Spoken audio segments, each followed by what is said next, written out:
KPK menyambut dengan baik dan tetap berkomitmen untuk berkolaborasi dengan Polri dan bersinergi agar 56 pegawai KPK tersebut menjadi bagian dari sumbangsih kompetensi pegawai dalam pemberantasan korupsi di lingkungan ASN Polri. Pak Petrus, Anda pernah mengatakan keputusan KPK memberhentikan 57 pegawai KPK yang tidak lolos itu sudah tepat karena KPK hanya melaksanakan keputusan undang-undang tentang ASN. Lalu kalau Kapolri tiba-tiba merekrut pegawai KPK yang dinyatakan undang-undang harus diberhentikan karena tidak lolos TWK, itu mengikuti aturan hukum yang mana? Atau ini memang langkah kompromistis? Ya, jadi mestinya tes wawasan kebangsaan ini yang dilakukan oleh BKN yang menyebabkan 57 pegawai KPK diberhentikan, ini harus diklirkan dulu. Klirkan gimana maksudnya? Klirkan itu ya, pemerintah kalau misalnya menganggap TWK yang kemarin itu bermasalah atau cacat, pemerintah juga harus jiwa besar menyatakan itu bermasalah.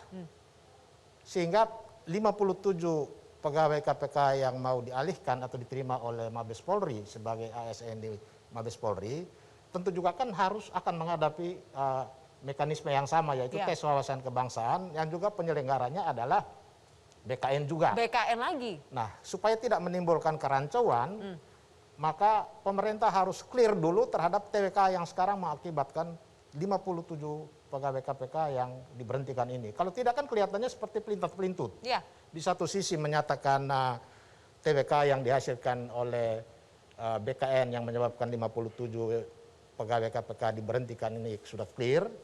Tetapi di pihak lain kok Mabes Polri mengakomodir dan menyatakan akan di ASN-kan. Kalau itu yang terjadi, maka kelihatannya seperti ada dua aturan hukum yang di sini berlaku, di sana dinyatakan tidak berlaku. Nah, itu ini dia yang membingungkan kita. Nah, itu dia. Kita bingung di sini, Pak Rusdi. Kalau memang sudah tidak lolos TWK dan itu sudah dinyatakan oleh beberapa lembaga, BKN, Kemenpan RB, KPK, terus Polri mau merekrut ini landasannya dari mana? Apakah nanti mereka ini harus melalui prosedur TWK ulang atau seperti apa? Tentunya Mbak Zilvia, saya katakan di awal, tim ini sedang bekerja. Tim dari Polri, tim dari Kementerian Pan-RB, tim dari BKN, sedang merumuskan bagaimana proses rekrutmen itu. Dan yang terpenting adalah bagaimana proses itu dapat dijaga legalitasnya.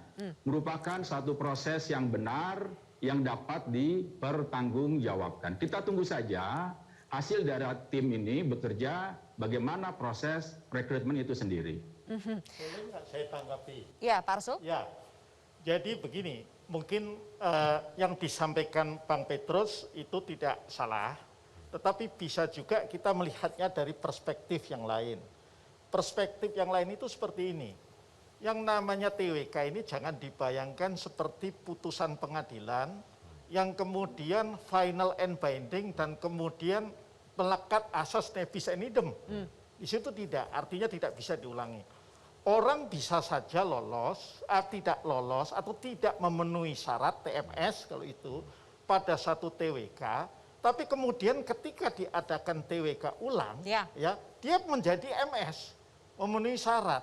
Ya. Terus kenapa di KPK tidak diulang lagi saja, Pak Arsul? Nah, itulah yang saya sampaikan. Dulu saya pernah mengkritisi bahwa yang namanya TWK itu saya setuju dengan TWK-nya, tetapi ketika hasilnya TMS tidak memenuhi syarat, maka mestinya harus ada kesempatan. Apakah kesempatannya itu melalui katakanlah yang akhirnya seperti yang 24 orang itu, sekolah bela negara, atau misalnya pendidikan wawasan kebangsaan di Lemhanas, itu soal teknis.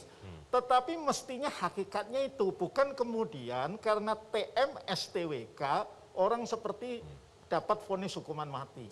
Enggak seperti itu mestinya. Mas Kurnia berarti gitu sejak awal memang TWK-nya bermasalah dong. Sampai akhirnya bisa diulang lagi nih di Polri. Memang jelas bermasalah kalau yang menyelenggarakan adalah KPK dan BKN beberapa waktu lalu. Saya sebenarnya cukup tergelitik ya dengan tadi video Pak Gufron ya. Pak Gufron mengatakan semoga 57 pegawai KPK berkontribusi. Tapi kalau kita track ulang pembicaraan pimpinan KPK, pimpinan KPK mengatakan ini merah, tidak bisa dibina.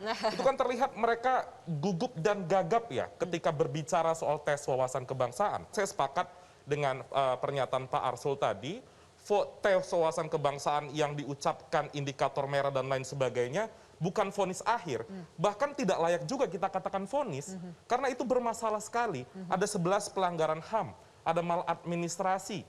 Maka dari itu soal tes wawasan kebangsaan ini menjadi presiden buruk bagi pemberantasan korupsi. Mas Giri, jadi nanti kalau TWK-nya harus diulang lagi di Polri, Anda dan teman-teman apakah mau? Saya pikir begini ya, jadi jangan dipandang kami ini tidak lulus TWK.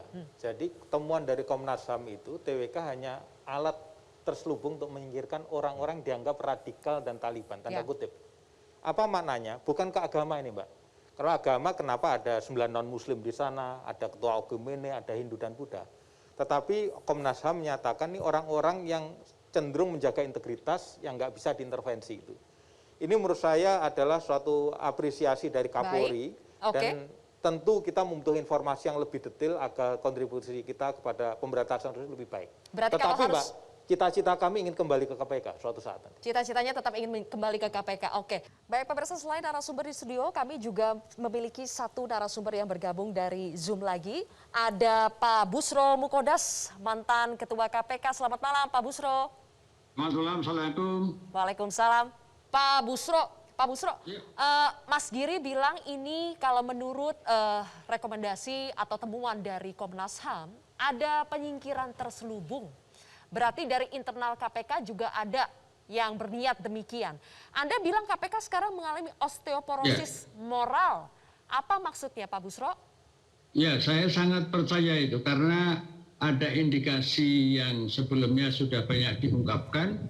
Yang kesimpulan saya berbagai indikasi itu menjadi dasar kuat bagi yang mereka menyimpulkan bahwa TWK ini sebagai alat untuk menyingkirkan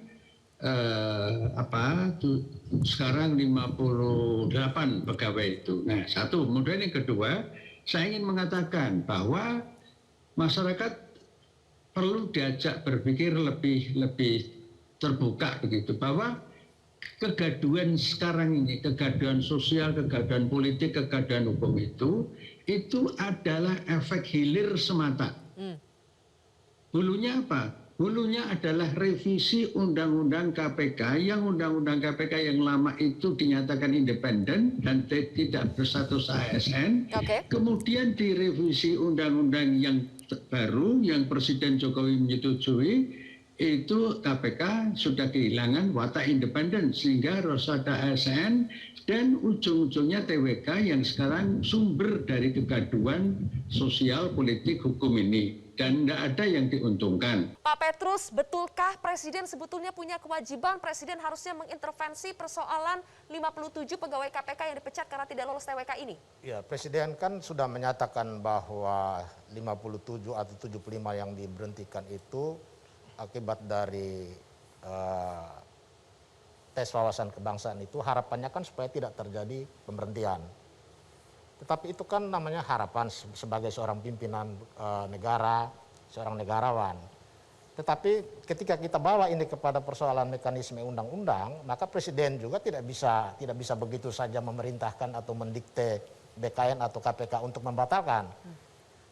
Karena itu langkah yang paling tepat yang harus dilakukan sekarang adalah 57 pegawai KPK ini menggugat keputusan pemberhentian akibat TWK ini ke Pengadilan Tata Usaha Negara sehingga ini bisa dilihat apakah TWK ini sendiri bermasalah atau tidak.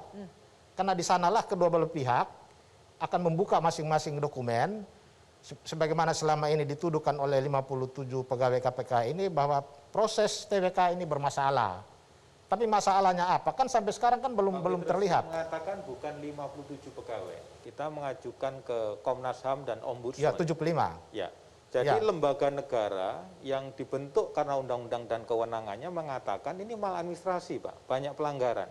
Jadi bukan kami yang menyimpulkan. Itu dia. Jadi kalau maladministrasi itu sekarang ini sudah terungkap, yang menyatakan bahwa apakah penyelenggaraan ini sebagai penyalahgunaan wewenang atau tidak, keputusan tentang TWK ini sesuai dengan mekanisme undang-undang atau tidak, itu adalah wewenang pengadilan, bukan wewenang ombudsman atau wewenang Komnas HAM.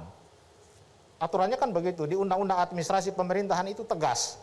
Apabila terjadi penyalahgunaan wewenang, maka untuk menilai dan menyatakan tidak sah dan batal itu harus melalui putusan pengadilan yang berkekuatan hukum kita tetap. gunakan semua itu. Jadi kita bukan dari Komnas HAM dan Ombudsman.